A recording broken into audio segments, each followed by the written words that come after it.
బాలీవుడ్ అంటేనే ఓ రకమైన బ్రీడ్. అదో లోకంలో బ్రతుకుతూ ఉంటారు అక్కడ సెలబ్రిటీలు. సరే, వాళ్ళ బ్రతికి అలాంటిదైనా కూడా దేశం క్లిష్ట పరిస్థితుల్లో ఉన్న సమయంలో మనమంతా ఒక్కటే అని చాటాలి.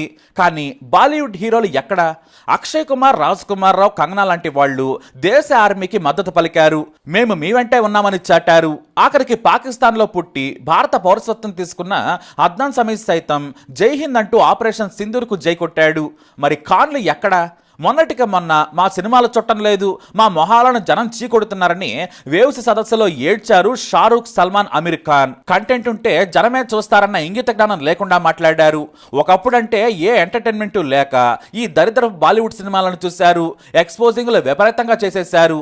ఏదో పాత కాలంలో అమితాబ్ బచ్చన్ లాంటి వాళ్ళు హీరోయిజం చూపించి సినిమాలను బ్రతికించారు. కానీ ఈ ఖాన్లు మాత్రం పెద్దగా పొడిచిందేమీ లేదు, పీకిందేమీ లేదు. కానీ వాళ్ళ బేకార్ యాక్టింగ్ కూడా కోట్ల మంది ఫ్యాన్స్ ఉన్నారు.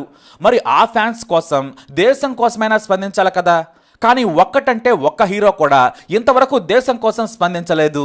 మరి ఇదే బాలీవుడ్ కోసం, దేశ సినిమా కోసం కోట్లు ఖర్చు పెట్టి కేంద్రం వేవ్స్ సదస్సును నిర్వహించింది. అందులో తాము తోపులమని తెగ మాట్లాడేశారు. ప్రధాని నరేంద్ర మోడీ సైతం వచ్చి ప్రారంభోత్సవం చేశారు. కానీ ఈ ఖాన్లకేమైంది? దేశ ద్రోహులంటే ఏడుస్తారు, విమర్శిస్తే టాలరెన్స్ అంటారు, తిడితే తొక్కలో సెక్యులరిజం తీసుకొస్తారు. కానీ దేశం కోసం స్పందించరా? ఎలాగూ తమ పిల్లలని సైన్యంలోకి పంపించరు. కనీసం దేశం కోసం ప్రాణాలకు తెగించి పోరాడుతున్న మన వాళ్ల కోసం ఒక్క మాట కూడా మాట్లాడరా? గతంలో ఏదో బీజేపీకి భయపడి కేంద్రానికి వణుకో, లేదంటే ఆయా ఛానల్స్ రిక్వెస్ట్ చేస్తేనో కొన్ని పనులు చేశారు. కానీ ఎవరు అడగకపోతే మాత్రం హాయిగా తిని తాగి తొంగుంటారు. ఇదేనా దేశభక్తి? ప్రతి సామాన్యుడు కూడా నా దేశం గెలవాలి, పాకిస్తాన్ కుక్కలను చంపాలి అన్నంత కసితో ఉన్నారు. మన సైన్యానికి మద్దతుగా నిలబడుతున్నారు. మరి పేదింటి పిల్లలే కదా దేశం కోసం పోరాడేది. ఏ డబ్బున్న నాయకుడు కొడుకో హీరోల పిల్లలో సైన్యంలో చేరరు. ఎందుకంటే అంత సత్తా వాళ్లకు ఉండదు. బాగా సుఖాలకు మరిగి బలిసి కొట్టుకుంటూ ఉంటారు. అందుకే దేశంలో బ్రతకాలంటే ఉచితంగా 3 ఏళ్లు సైన్యంలో సర్వీస్ చేయాలనే రూల్ని తీసుకురావాలి. అప్పుడే ఒక్కొక్కడికి దేశభక్తి, దేశం విలువ తెలుస్తుంది. లేదంటే దేశం నుంచి తరిమేయాలి. ఎందుకంటే మన దేశంలో ఉంటూ మన మీదే బ్రతుకుతూ పాకిస్తాన్తో స్నేహం చేసే కొన్ని కుక్కలున్నాయి. కానీ మన దేశం కోసం ఇక్కడ అమరులవుతున్న వారు చాలా మంది ఉన్నారు. మురళీ నాయక్ లాంటి వారు దేశం కోసం పోరాడి అమరులైతే కొంతమంది సెలబ్రిటీలకు బాధ్యత కూడా లేకుండా పోయింది. మరీ ముఖ్యంగా బాలీవుడ్లోని ఖాన్లకు మిగతా వారు స్పందిస్తున్నారు. కానీ 3 దశాబ్దాలకు పైగా పెద్ద హీరోలుగా ఉంటున్న షారూక్, సల్మాన్, అమీర్ ఖాన్లకు ఏమైంది? వీళ్ళంత దేశద్రోహులు ప్రపంచంలో ఎక్కడా ఉండరేమో. మన సైన్యం నిత్యం పాకిస్తాన్తో పోరాడుతూ మనం హాయిగా పడుకునేలా సరిహద్దుల్లో కాపలా కాస్తున్నారు. ప్రధాని మోడీ నుంచి సైన్యాధికారుల వరకు నిద్రలేని రాత్రులు గడుపుతూ సలహాలు, సూచనలు, ఆదేశాలు ఇస్తూ సైన్యానికి మేమున్నామని ధైర్యాన్ని ఇస్తున్నారు. కానీ షారూక్, సల్మాన్, అమీర్ ఖాన్ మాత్రం ఇంతవరకు ఒక్క స్టేట్మెంట్ కూడా ఇవ్వలేదు. ఎయిర్పోర్ట్ లో కనిపిస్తున్నారు, నవ్వుతూ విదేశాలకు చెక్కేస్తున్నారు. హాయిగా సేద తీరేందుకు పారిపోతున్నారు ఈ దుర్మార్గులు. అందుకే ఎవరిని ఎక్కడ ఉంచాలో అక్కడే ఉంచాలి. సెక్యులరిజం అని మనం వారిని వెనకేసుకొస్తుంటే రెచ్చిపోతున్నారు. అంటే మన దేశంలోనే శత్రువులు ఉన్నారు, మనం జాగ్రత్తగా ఉండాలి, లేదంటే రెచ్చిపోతారు. ఇది రెచ్చగొట్టేందుకు కాదు, కనీసం మన బాధ్యత మనం నెరవేర్చాలి. ఒకవైపు మన సైనికులు ప్రాణాలు కోల్పోతుంటే, దేశం కోసం కుటుంబాలను, భార్యా పిల్లలను పణంగా పెట్టి పోరాడుతుంటే ఇంకా నీతులు చెప్పడం పద్ధతి కాదు. ఇప్పటికైనా ఈ ఖాన్ల సినిమాలను బాయ్కాట్ చేయాలి. వాళ్ళ సొల్లు సినిమాలు చూసింది చాలు. మళ్ళీ దేశం కోసం పెద్ద పెద్ద సినిమాలు తీస్తూ ఉంటారు కోట్లు ఖర్చు పెట్టి. కానీ అది దేశం కోసం కాదు, కేవలం డబ్బు కోసం మాత్రమే. దేశం కోసం ఓ సినిమా తీసామన్న ఆత్మ సంతృప్తి కూడా వాళ్ళకుండదు. ఎందుకంటే వాళ్ళు నిజంగా ఇండియా కోసం తీయరు కాబట్టి, కేవలం డబ్బు కోసమే తెస్తారు.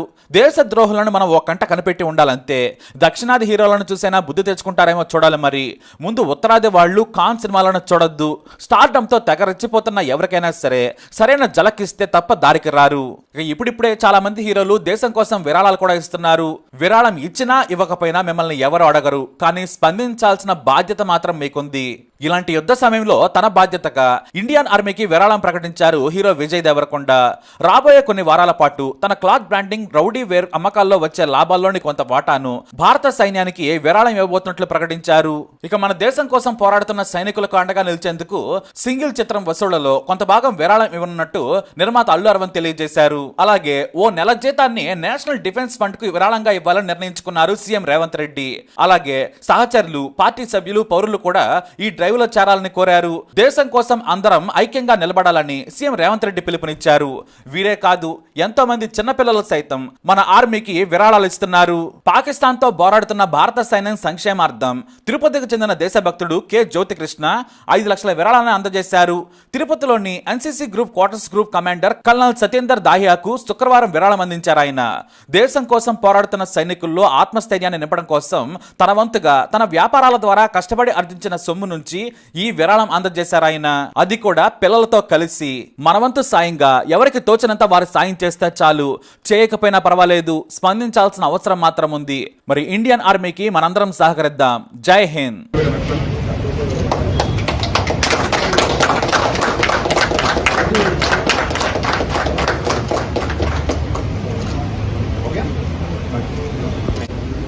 జై భారత్.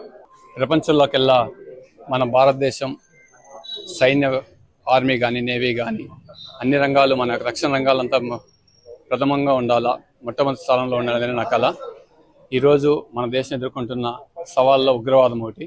ఈ ఉగ్రవాదం మీద మన సైనికులు మన యొక్క ఆర్మీ చేస్తున్న సేవలకి స్మరించుకుంటూ ఈరోజు నా సంపాదనలో 5 లక్షల రూపాయలని భారతదేశ యొక్క ఆర్మీకి ఇవ్వడం జరిగింది, ఇక్కడ ఉన్నటువంటి కమాండర్ వారికి. ఈరోజు నా యొక్క ఇదేమంటే, మన భారతదేశంలో ఉన్న పౌరులందరూ కూడా ఒకసారి ఆలోచించండి, మనం ఏం చేస్తున్నాం దేశానికని. పొద్దున్న లేసేపటి నుంచి రాత్రి వరకు మనం ఎందరో మహానుభావులు కోట్లాది అమరుల యొక్క త్యాగ ఫలితమే మనం ఈరోజు పీలుస్తున్న స్వేచ్ఛ వాయువులు. ఇటువంటి పరిస్థితిలో పొద్దున్న లేచినప్పటి నుంచి రాత్రి వరకు ఏదో ఒక 2 నిమిషాలు దేశం కోసం కేటాయిద్దాం.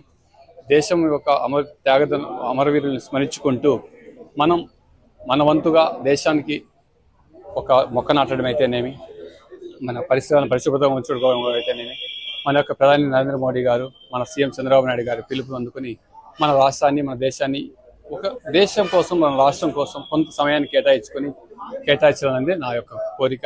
ఈరోజు కూడా నేను ఆ సంకల్పంతోనే ఇండియన్ ఆర్మీ వాళ్ళకి 5 లక్షల రూపాయలు నా యొక్క సంపాదనలు ఇవ్వడం జరిగింది.